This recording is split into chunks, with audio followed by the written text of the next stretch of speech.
नमस्कार दोस्तों, स्वागत है आपका मेरे ब्लॉग चैनल में। उम्मीद है आप ठीक ही होंगे। मैं भी मस्त हूँ, मज़ेदार हूँ। अपनी दुकान पर बैठा हूँ। आज थोड़ा सा माहौल ठंडा है।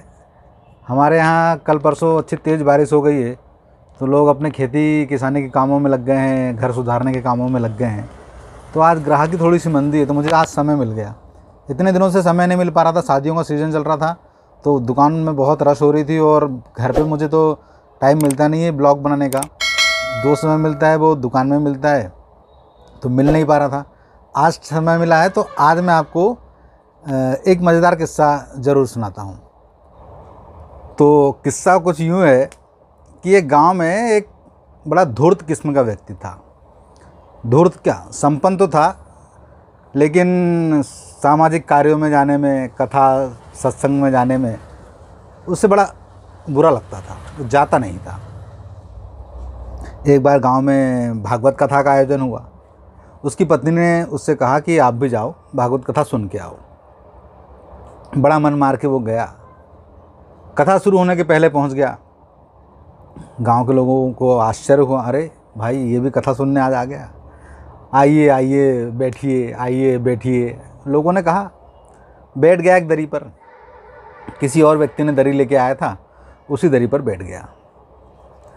अब बैठे बैठे भले आदमी को नींद लग गई। भागवत कथा कब शुरू हुई उसको पता ही नहीं चला, और कब ख़त्म हो गई इसके बारे में कोई जानकारी नहीं। मस्त सो रहे हैं।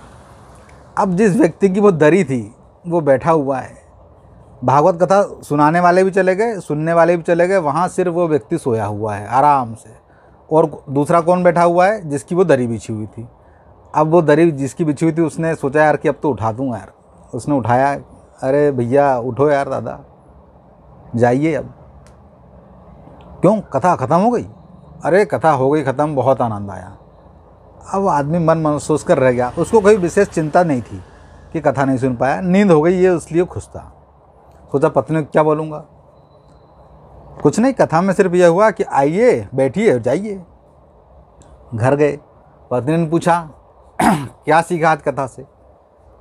कोई खास नहीं, आनंद तो बहुत आया, लेकिन कथा क्या है, वहाँ तो बस ये होता है आइए बैठिए जाइए, आइए बैठिए जाइए। पत्नी समझ गई कि जाके सो गया होगा ये आदमी। उसकी पत्नी ने कहा कि आज की कथा की सीख आपके लिए यही है, यही आपके लिए मंत्र है कि आइए बैठिए और जाइए। आप कल और कथा सुनने जाना, और आज का मंत्र यही है। आप इसे कंठस्थ कर लीजिए, याद कर लीजिए, जितनी बार दोहराना हो दोहराइए, अच्छा ही होगा। तो अब सो के तो आ गया था, भोजन वोजन किया।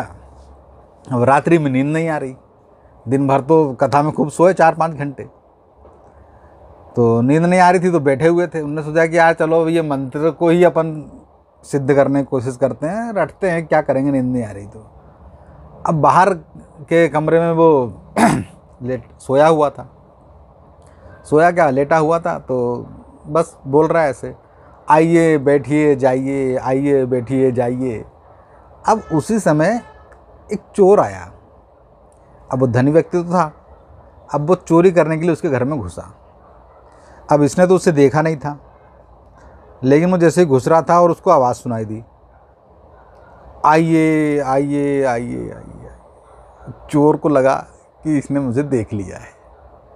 भैया दबे पाँव चोर वापस हुआ। तब तक इसने बोला बैठिए बैठिए बैठिए बैठिए। चोर घबरा गया कि भाई अब तो कुछ गड़बड़ होने वाली है, शायद ये तो पहचान गया। भागने लगा तो आदमी ने बोलने लग गया, जाइए जाइए जाइए।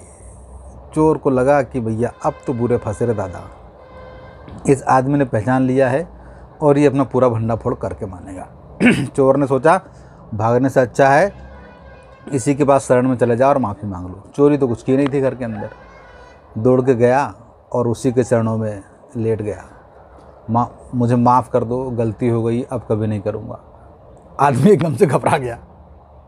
उसको तो ये चोर के मामले का कुछ पता ही नहीं था। घबरा गया वो तो, कौन है भैया तू, कैसे गले पड़ रहा है? अरे आप तो सब जानते हैं और क्या मुझसे पूछ रहे हैं। चोर के पास जो भी चोरी करके दूसरी जगह से लाया था, सोना चांदी गहने सिक्के, सब उसके चरणों में रख दिया। और बोला कि आप किसी को मत बताना, मैं ऐसी गलती कभी दोबारा नहीं करूँगा। और सब कुछ रखा, चरण छुए और छू मंतर। आदमी हैरान, क्या लफड़ा हो गया ये। पत्नी को उठाया, पत्नी को सारा किस्सा बताया। पत्नी ने कहा कि देखो ये तुम्हारा मंत्र का कमाल है, ये मंत्र तो तुम्हारा सिद्ध हो गया। और उसकी पत्नी ने एक बात और कही उससे कि देखो तुमने ये झूठे जो मंत्र मुझे बताए कि आइए बैठिए और जाइए, ऐसा तो कुछ हुआ नहीं था। जो हुआ था वो तो तुमने सुना ही नहीं, भागवत कथा तो तुमने सुनी नहीं। सोचो तुम भगवान के दर पे गए थे, भगवान की कथा सुनने के लिए गए थे, वहाँ से ये झूठी बातें आके मुझे सुनाई और उन झूठी बातों से इतना फ़ायदा आपको हो गया कि एक चोर आपकी शरण में आ गया। तो ज़रा सोचो, अगर तुम वहाँ कथा श्रवण करते, वास्तव में मंत्रों को सुनते, भगवान की बातों को सुनते, अपने हृदय में उतारते, तो कितना फ़ायदा होता। व्यक्ति लज्जित हो गया। अगले दिन से जब तक भागवत कथा हुई उसने पूरी सुनी और सामाजिक कार्यों में बढ़ चढ़कर भाग लेने लगा। उसको ये सीख मिल गई। तो दोस्तों कैसा लगा ये किस्सा? उम्मीद है आपको पसंद आया होगा। आपको भी जैसे मुझे हंसी आ रही है आपको भी हंसी आ रही होगी। अगर हंसी आ रही तो लाइक कर दीजिए और मेरे चैनल को सब्सक्राइब कर दीजिए।